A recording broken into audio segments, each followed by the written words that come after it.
Tiada kekuatan di dunia ini yang mampu kekal selamanya. Tiada manusia yang mampu kekal muda selamanya tanpa menjadi tua. Tiada siang yang mampu kekal selamanya tanpa bertukar menjadi malam. Aku terus hidup mengembara sementara aku masih muda dan mempunyai kekuatan, sentiasa mencari pengalaman hidup di segenap pelosok dunia.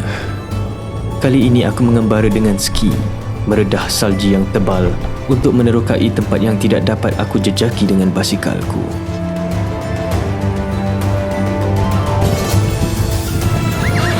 Dan apabila salji mula mencair, aku menyambung pengembaraanku dengan berkuda. Menyaksikan dengan mataku sendiri kehidupan di bawah bayangan pergunungan Tian Shan.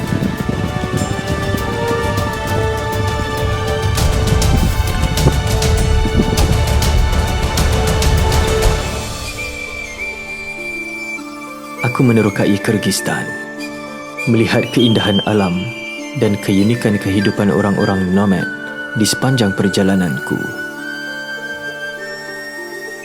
untuk ke puncak Tian Shan.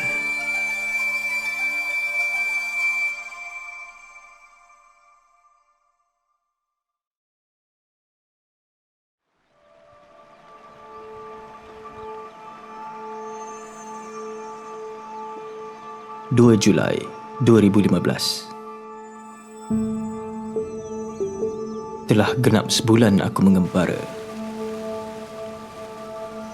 Aku bergerak dari sungai ke sungai, rumput ke rumput, bersama kuda-kudaku, merentasi kawasan pergunungan yang tinggi di Tian Shan.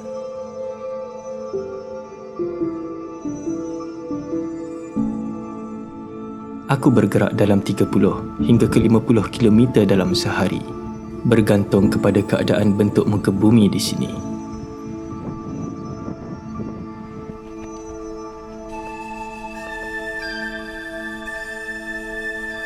Banyak pengalaman pahit dan manis telah kulalui sepanjang pengembaraan berkudaku ini.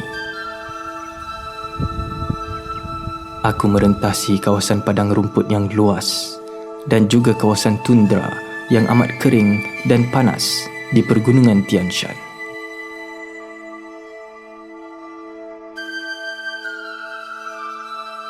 Tiga hari aku merentasi kawasan tundra yang amat panas dan kering ini sebelum aku mula melalui kawasan rumput menghijau yang luas terbentang, bagaikan melalui sebuah perjalanan yang tiada penghujungnya.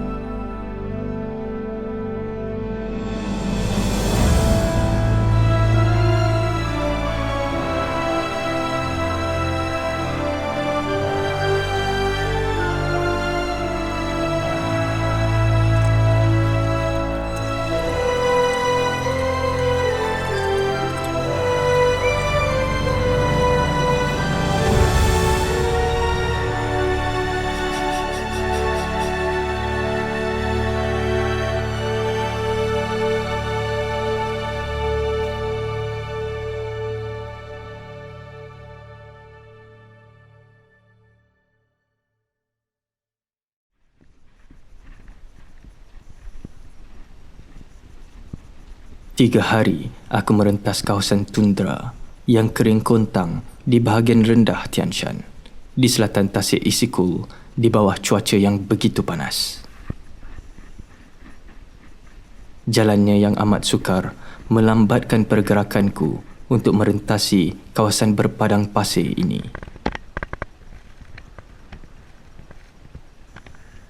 Aku kerap memerhatikan kawasan pergunungan di sekitar tempat ini, mencari rumput-rumput yang segar dan punca-punca air untuk merehatkan kuda-kudaku. Tetapi, tiada apa yang berada di sini, kecuali tanah perkuburan di kawasan yang sunyi sepi ini.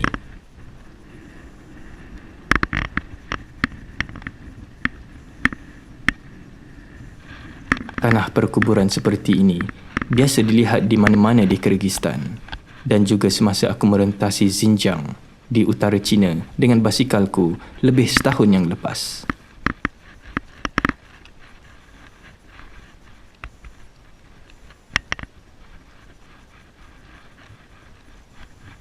Aku berasa lega apabila pada suatu ketika awan-awan tebal mula menutupi bumi di sini daripada pancaran matahari yang begitu terik. Suhu menjadi semakin rendah dan titisan air hujan mula membasahi bumi di sini secara perlahan-lahan.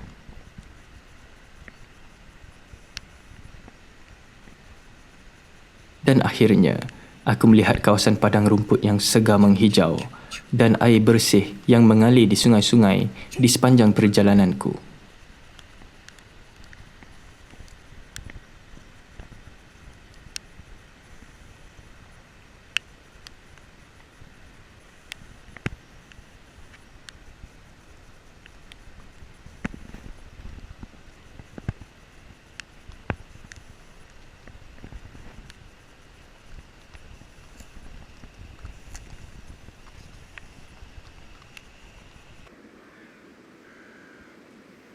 Aku berasa lega setelah aku berjaya merentasi kawasan tundra yang kering kontang di bahagian tanah rendah pergunungan Tian Shan.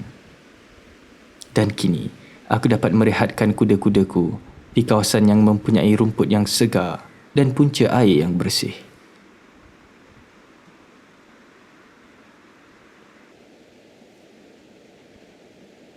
Aku memacakkan kemahku seawal tengah hari dan membiarkan kuda-kudaku yang amat kepenatan untuk berehat sepanjang hari.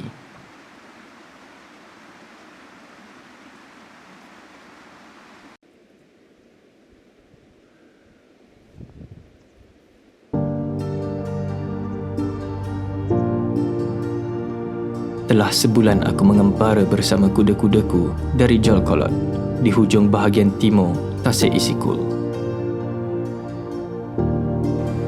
Banyak pengalaman dan kenangan pahit dan manis telah ku hadapi bersama kuda-kudaku.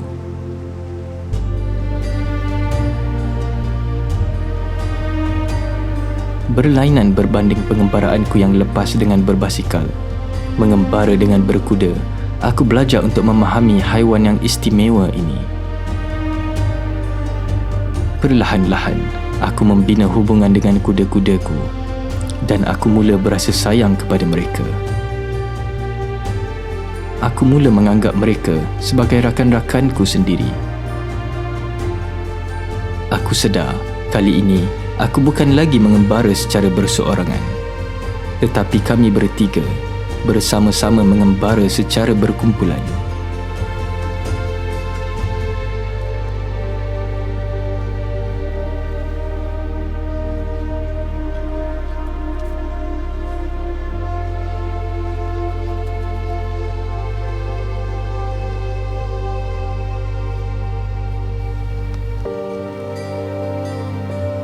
Aku tidak lagi menjaga diriku sahaja dalam pengembaraanku kali ini, tetapi aku harus mengambil berat terhadap haiwan-haiwan kesayanganku ini, dan ini adalah suatu pengalaman yang amat unik dan istimewa bagiku.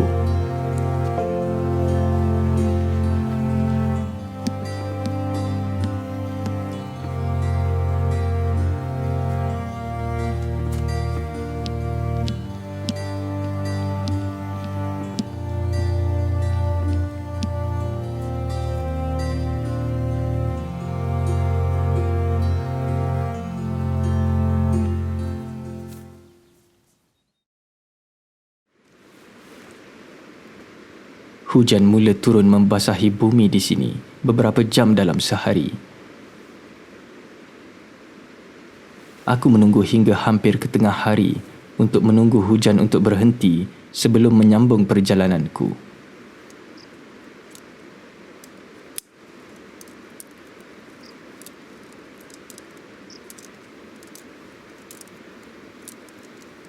Aku bergerak ke arah barat, meninggalkan wilayah Isikul untuk ke wilayah Narin di pertengahan Kyrgyzstan, perlahan-lahan menuju ke penghujung pergunungan Tian Shan.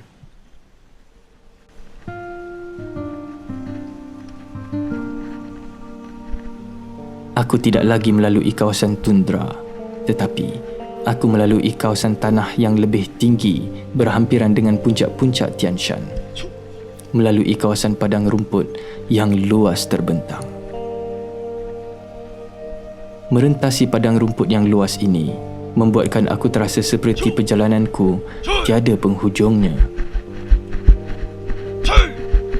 Setelah berjam-jam aku menunggang, aku terasa yang seolah-olah seperti aku masih lagi berada di tempat yang sama. Dan kadang-kadang, aku mula menjadi bosan merentasi tempat-tempat seperti ini. Bagiku, mengembara dengan berkuda memerlukan satu kesabaran yang amat tinggi. Dan pengembaraanku kali ini banyak melatih diriku untuk sentiasa bersabar.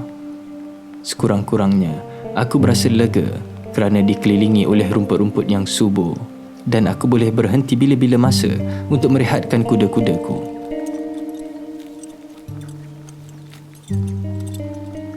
Kadang-kadang, aku melalui kawasan perkampungan kecil yang terpencil di kaki gunung di sekitar kawasan padang rumput yang luas ini.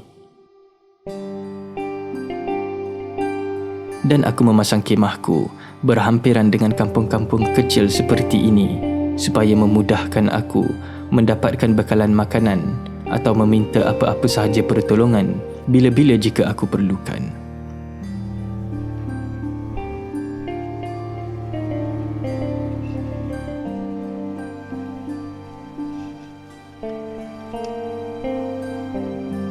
Dan saat yang paling susah bagiku ialah di waktu pagi, apabila aku hendak mengangkat dan meletakkan semua barang-barangku yang berat sekitar 50 kilogram di atas kudaku.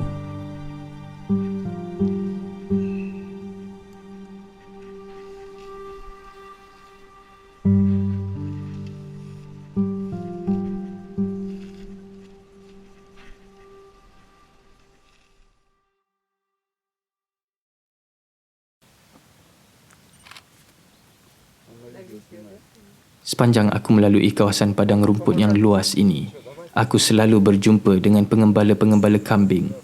Dan kali ini, mereka dilawati oleh sekumpulan pelancong dari Rusia yang juga kagum melihat aku mengembara berseorangan membawa 2 ekor kudaku merentasi pergunungan Tian Shan di Kyrgyzstan.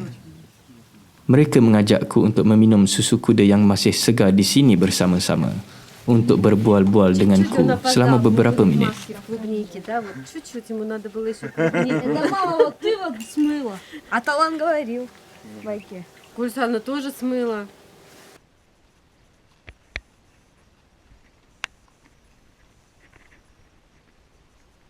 Dan pada satu ketika, aku turun dari padang rumput di kawasan pergunungan untuk ke sebuah kampung untuk berehat selama 2 hari di rumah salah seorang rakan lamaku yang tinggal di sini. Hujan turun setiap hari dan langit sentiasa mendung. Aku tidak melihat langit biru selama lebih seminggu pada ketika ini.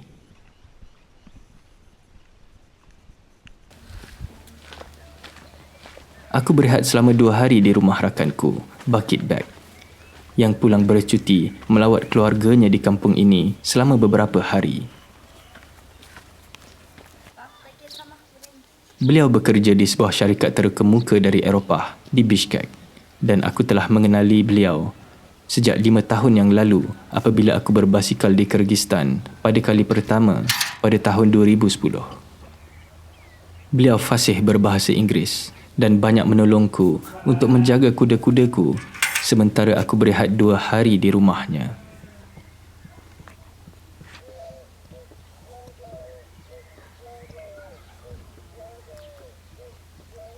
Rumahnya yang seperti rumah-rumah lain di kawasan kampung mempunyai halaman yang luas untuk meletakkan haiwan-haiwan peliharaan mereka dan kebun yang luas untuk menanam pelbagai jenis tanaman.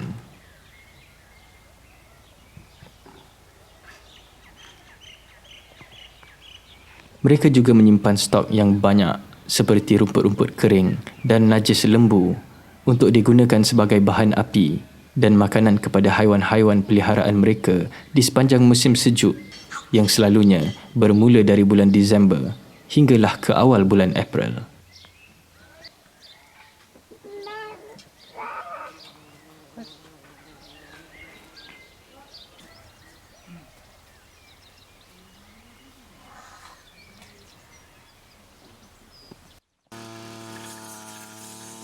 Aku kemudiannya menghabiskan sisa-sisa hariku menolong mereka sekeluarga untuk memotong rumput di tanah kepunyaan mereka yang terletak berhampiran. Mereka mengambil masa lebih kurang 3 hari untuk memotong semua rumput-rumput di tanah kepunyaan mereka yang luas ini.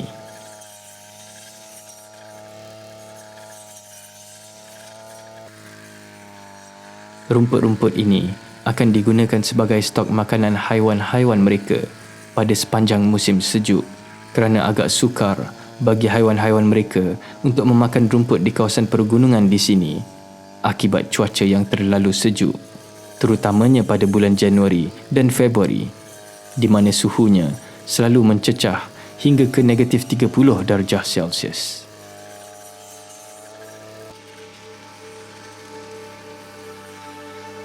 Melihat kehidupan di kawasan kampung di Kyrgyzstan selalu membawa mindaku kembali pada zaman kanak-kanakku, semasa aku tinggal di sebuah kampung terpencil di tanah air bersama nenekku. Mengenang kembali sebuah nostalgia kehidupan yang tenang di kawasan kampung.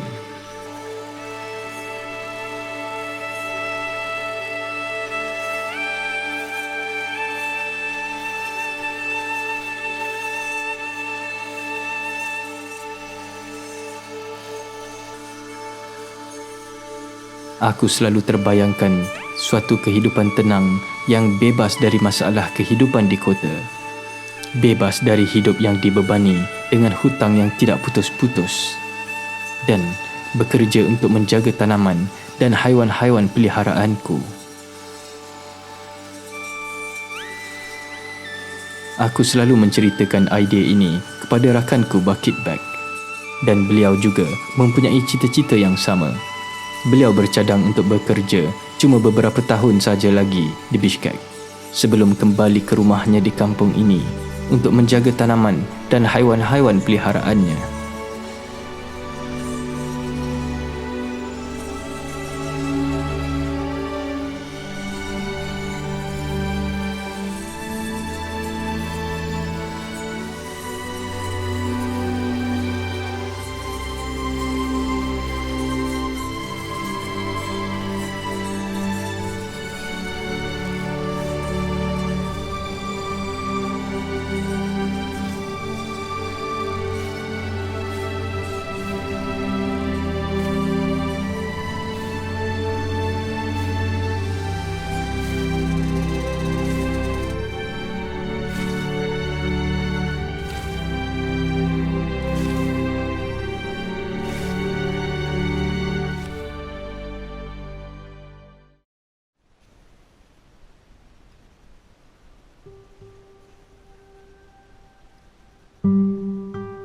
Setelah 2 hari aku merehatkan kuda-kudaku, aku kembali di jalanan.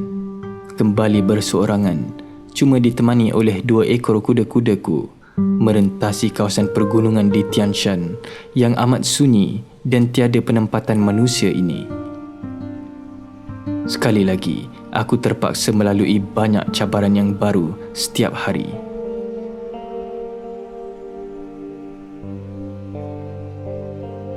Merentasi pergunungan Tian Shan dengan berkuda bukanlah sesuatu yang mudah untuk dilakukan. Mungkin fizikalku tidak terlalu kepenatan seperti mana aku mengembara dengan berbasikal. Tetapi, aku harus banyak bersabar menempuhi pengembaraan ini.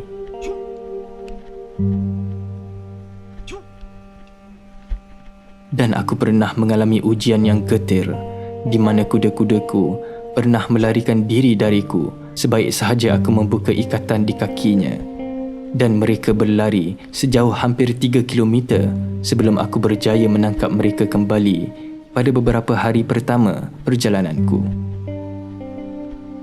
Dan aku pernah jatuh beberapa kali semasa kuda-kudaku berlari laju, terutamanya di kawasan yang mempunyai permukaan yang tidak rata. Dan bukan setakat itu sahaja.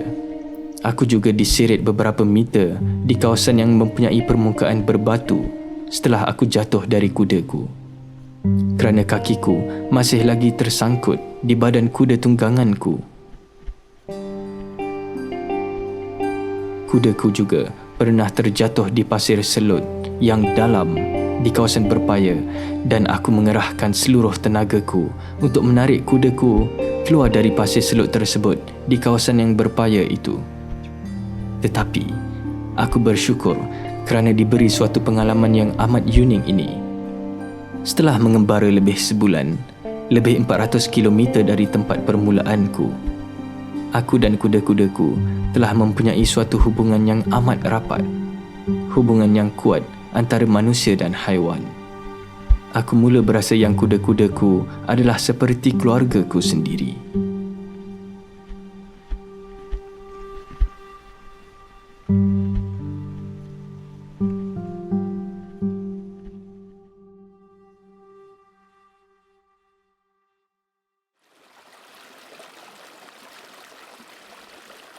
Aku selalunya berhenti awal untuk memasang kemahku supaya aku mendapat pancaran cahaya matahari selama beberapa jam untuk menyediakan makanan dan merehatkan kuda-kudaku sebelum menjelangnya waktu malam.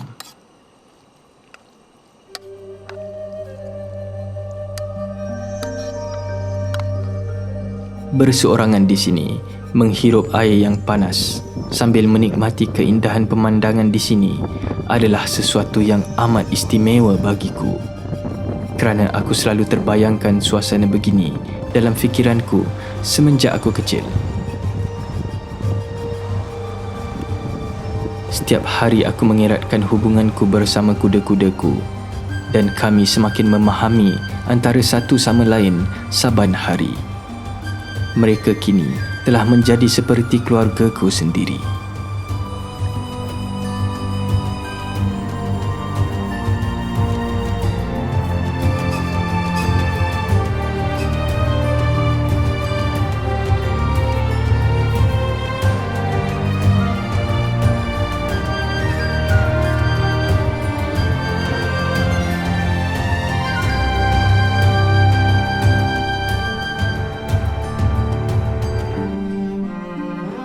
Seperti orang-orang nomad di sini, aku juga belajar untuk mempunyai hubungan yang rapat antara diriku dengan alam persekitaran di sini. Sentiasa belajar untuk bersyukur dan menghargai suasana ketenangan yang sentiasa aku nikmati sepanjang aku di sini.